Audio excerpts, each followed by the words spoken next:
नमस्कार, मी अर्चना तुमच्या सर्वांचे स्वागत करते। आज आपण मस्त गवारीची भाजी बनवणार आहोत। दिसायलाच एवढी सुंदर दिसत आहे, तर खाल्ल्यानंतर सर्वांना नक्कीच आवडेल। एकदम कमीत कमी मसाले वापरून सोप्यात सोप्या पद्धतीने बनवणार आहोत। चला तर मग रेसिपी सुरू करूया। त्यासाठी मी इथे पाव किलो गवार घेतली। मी ही हातानेच बारीक तोडून घेतली। तुम्ही चाकूने कट करून पण घेऊ शकता। मी हे गवार 2 ते 3 पाण्याने स्वच्छ धुवून घेतली। गॅसवरती कढई गरम होण्यासाठी ठेवली। यामध्ये 1 चम्मच तेल टाकून घेऊ आणि ही स्वच्छ पाण्याने धुवून घेतलेली गवार यामध्ये टाकून घेऊ। गवार आपल्याला 2 मिनिटे परतून घ्यायचे आहे, सतत मिक्स करत।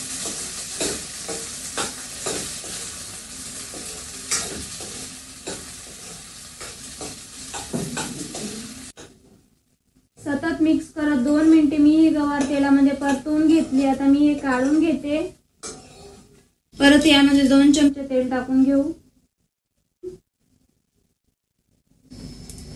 बारीक करून घेतलेला लसूण,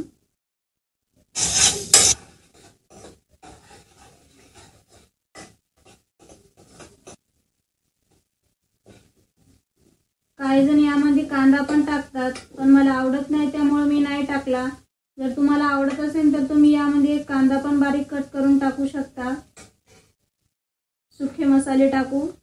अर्धा चमचा गरम मसाला, अर्धा चमचा हळद, 1 चमचा मिरची पावडर। तुम्ही तुमच्या आवडीप्रमाणे कमी जास्त करू शकता।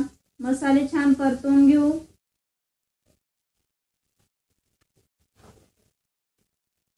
मसाले परतून झाले की हे गवार यामध्ये टाकून घेऊ।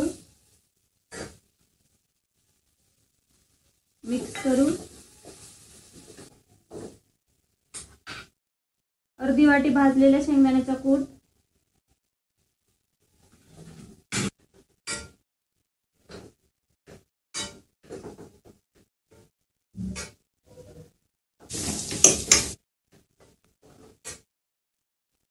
अर्धा ग्लास पाणी यामध्ये टाकून घेऊ। पाणी मी थोडंसं गरम करून घेतलंय।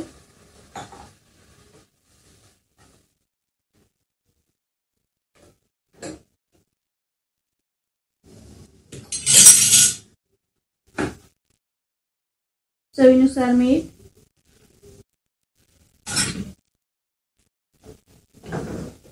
आपण हे गवार अगोदर तेलामध्ये थोडंसं परतवून घेतलं, त्यामुळे या भाजीला शिजायला जास्त वेळ लागत नाही। 5 ते 6 मिनिटे मीडियम गॅसवर ही भाजी शिजवून घेऊया।